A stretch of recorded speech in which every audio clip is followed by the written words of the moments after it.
সন্দেশখালীর মানুষের একটাই পরিচয়, তারা অত্যাচারিত। এইভাবেই রাজ্যের বিরুদ্ধে তোপ দাগলেন নওশাদ সিদ্দিকী। বুধবার হাওড়ার বাগনান এলাকাতে একটা অনুষ্ঠানে এসে সন্দেশখালী কাণ্ডে রাজ্য সরকারকে কটাক্ষ করলেন আইএসএফ বিধায়ক। তিনি বলেন, সন্দেশখালীর মানুষেরা অত্যাচারিত, এটাই তাদের একমাত্র পরিচয় হোক। বিরোধীরা যদি মিথ্যে বলে তাহলে তাদেরকে জেলে ভরে দিক সরকার। সন্দেশখালীর মহিলারা কিভাবে সুরক্ষিত থাকবে, তাদের জমির অধিকার কিভাবে সুরক্ষিত রাখবে, সেটা নিয়ে মুখ্যমন্ত্রীর এগিয়ে আসা দরকার। আসুন আপনাদের শোনাই কি বলছেন আইএসএফ বিধায়ক নওশাদ সিদ্দিকী।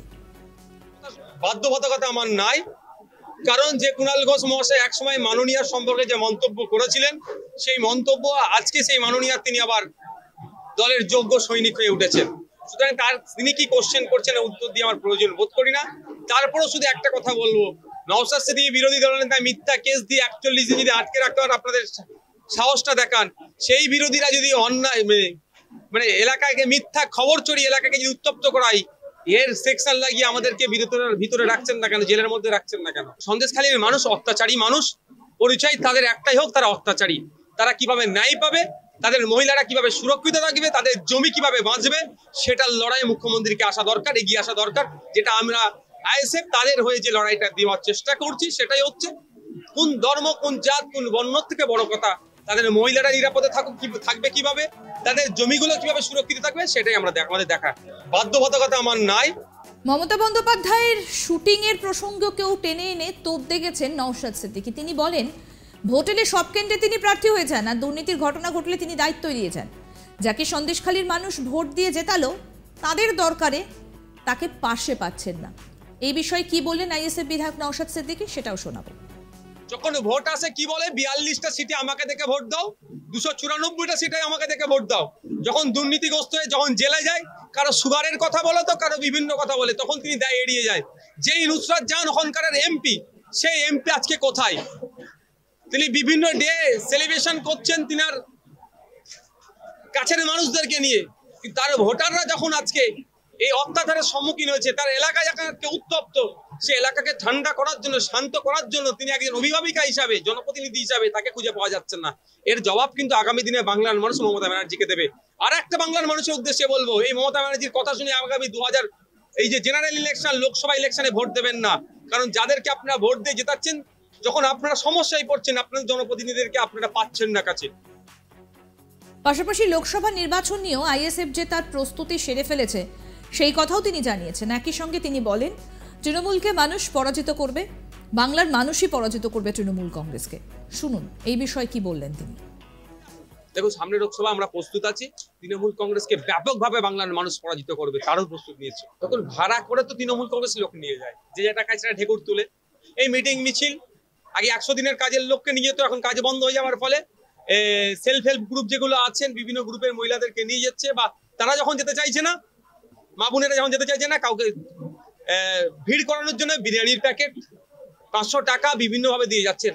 মুখ্যমন্ত্রী যখন যে প্রশাসনিক সবার নামে যেগুলো রাজনীতি করে বেড়াচ্ছেন, খোঁজ নিয়ে দেখেছেন, বাচ্চা ছেলে মেয়েদেরকেও স্কুলে নিয়ে যাচ্ছে, আর সেখানে গিয়ে প্রশাসনিক কাজকর্ম তো দূরের থেকে, প্রশাসনিক কাজকর্ম থেকে বেশি রাজনীতির প্রচার করে নিচ্ছেন। এরা তো আমার সন্দেশখালী মা বোনেদেরকে ভাড়া করা হিসেবেই দেখবে, কারণ এরা তো ভাড়া করে লোক নিয়ে যায় মাঠে ভরায়। যখন আমাদের প্রতিনিধি বৈদ্যনাথ ঝা কি প্রতিবেদন তুলে ধরলেন, আসুন শোনাই এবার আপনাদের। ভাঙড়ের বিধায়ক নওশাদ সিদ্দিকী তিনি বুধবার হাওড়া বাগনান এলাকায় একটি অনুষ্ঠানে এসে সন্দেশখালীর কাণ্ডে রাজ্য সরকারকে তোপ দাগেন। ভাঙড় বিধায়ক নওশাদ সিদ্দিকী তিনি বলেন, সন্দেশখালীর মানুষ অত্যাচারিত, এটাই তাদের একমাত্র পরিচয় হোক। বিরোধীরা যদি মিথ্যে বলে তাহলে তাদেরকে জেলে ভরে দিক সরকার। সন্দেশখালীর মহিলা কিভাবে সুরক্ষিত থাকবেন, তাদের জমি অধিকার কিভাবে সুরক্ষিত রাখবেন, সেইটাই নিয়ে মুখ্যমন্ত্রীকে এগিয়ে আসা দরকার।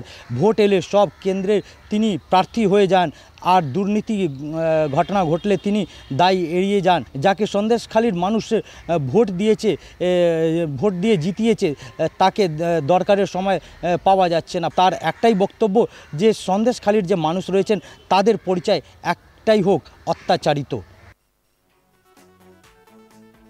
সন্দেশখালী এই মুহূর্তে উত্তপ্ত এবং নতুন করে আবার সেখানে আগুন লাগিয়ে দেওয়া হয়েছে। শেখ শাহজাহানের ভাইয়ের যে মাছের ভেড়ি সেই সংলগ্ন এলাকায় আবার নতুন করে আগুন লাগিয়ে দেওয়া হয়েছে এবং একের পর এক প্রতিনিধির দল এই মুহূর্তে যাচ্ছে সন্দেশখালীতে। কিন্তু কেন যাচ্ছেন না মুখ্যমন্ত্রী মমতা বন্দ্যোপাধ্যায়? তিনি কেন সন্দেশখালী নিয়ে কিছু বলছেন না? বিরোধীরা একের পর এক তোপ দাগছেন এই ইস্যুকে কেন্দ্র করে। মমতা বন্দ্যোপাধ্যায় কেন যাচ্ছেন না সন্দেশখালী, সেই প্রশ্নও কিন্তু তুললেন আইএসএফ বিধায়ক নওশাদ সিদ্দিকী। তিনি বলছেন সন্দেশখালীর মানুষের এখন একটাই পরিচয়, তারা অত্যাচারিত। আর এইভাবেই রাজ্যের বিরুদ্ধে তোপ দাগলেন নওশাদ সিদ্দিকী। বুধবার হাওড়ার বাগনান এলাকাতে একটা অনুষ্ঠানে এসে সন্দেশখালী কাণ্ডে রাজ্য সরকারকে কটাক্ষ করলেন আইএসএফ বিধায়ক। তিনি বলেন সন্দেশখালীর মানুষেরা অত্যাচারিত, এটাই তাদের একমাত্র পরিচয় হোক। বিরোধীরা যদি মিথ্যে বলে তাহলে তাদেরকে জেলে ভরে দিক সরকার। সন্দেশখালীর মহিলারা কিভাবে সুরক্ষিত থাকবে, তাদের জমির অধিকার কিভাবে সুরক্ষিত রাখবে, সেটা নিয়ে মুখ্যমন্ত্রীর এগিয়ে আসা দরকার। আসুন শোনাই আরও একবার কি বললেন আইএসএফ বিধায়ক নওশাদ সিদ্দিকী।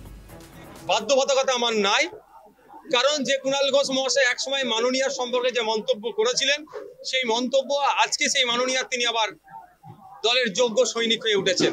সুতরাং তিনি কি কোশ্চেন করছেন উত্তর দিয়ে আমার প্রয়োজন বোধ করি না। তারপরও শুধু একটা কথা বলবো, নওশাদ সিদ্দিকী বিরোধী দলনেতা মিথ্যা কেস দিয়ে 41 দিন যদি আটকে রাখতে পারেন, আপনাদের সাহসটা দেখান।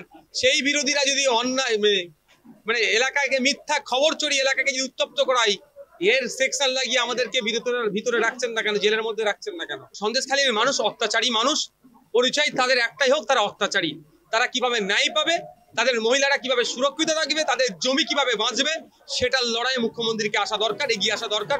যেটা আমরা আইএসএফ তাদের হয়ে যে লড়াইটা দেওয়ার চেষ্টা করছি সেটাই হচ্ছে কোন ধর্ম, কোন জাত, কোন বর্ণ থেকে বড় কথা তাদের মহিলারা নিরাপদে থাকবে কিভাবে, তাদের জমিগুলো কিভাবে সুরক্ষিত থাকবে, সেটাই আমাদের দেখা। মমতা বন্দ্যোপাধ্যায়ের শুটিং প্রসঙ্গকেও তোপ দেখেছেন নওশাদ সিদ্দিকী। তিনি বলেন ভোট এলে সব কেন্দ্রে তিনি প্রার্থী হয়ে যান, আর দুর্নীতির ঘটনা ঘটলে তিনি দায়িত্ব এড়িয়ে যান। যাকে সন্দেশখালীর মানুষ ভোট দিয়ে জেতালো তাদের দরকারে তাকে পাশে পাচ্ছেন না। শোনাই আরো একবার এই বিষয়ে কি বললেন আইএসএফ বিধায়ক নওশাদ সিদ্দিকী।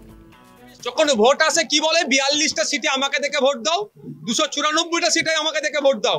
যখন দুর্নীতিগ্রস্ত হয়ে যখন জেলে যায়, কারো সুগারের কথা বলে তো কারো বিভিন্ন কথা বলে, তখন তিনি দায় এড়িয়ে যায়। যেই নুসরাত জাহান ওখানকার এমপি, সেই এমপি আজকে কোথায়? তিনি বিভিন্ন ডে সেলিব্রেশন করছেন তিনার কাছের মানুষদেরকে নিয়ে, কিন্তু তার ভোটাররা যখন আজকে এই অত্যাচারের সম্মুখীন হয়েছে, তার এলাকায় এলাকাকে উত্তপ্ত, সে এলাকাকে ঠান্ডা করার জন্য, শান্ত করার জন্য তিনি একজন অভিভাবিকা হিসাবে, জনপ্রতিনিধি হিসাবে তাকে খুঁজে পাওয়া যাচ্ছে না। এর জবাব কিন্তু আগামী দিনে বাংলার মানুষ মমতা ব্যানার্জিকে দেবে।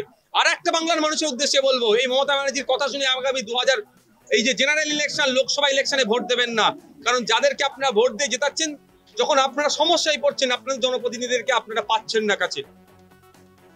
আরো আপডেট পেতে আজ তাক বাংলার ইউটিউব চ্যানেল সাবস্ক্রাইব করুন, নোটিফিকেশন পেতে বেল বাটন অপশন প্রেস করুন। এই ভিডিও সম্পর্কে আপনাদের মতামত জানান, কমেন্ট করুন, শেয়ার করুন, হোয়াটসঅ্যাপে ফলো করুন আজ তাক বাংলা।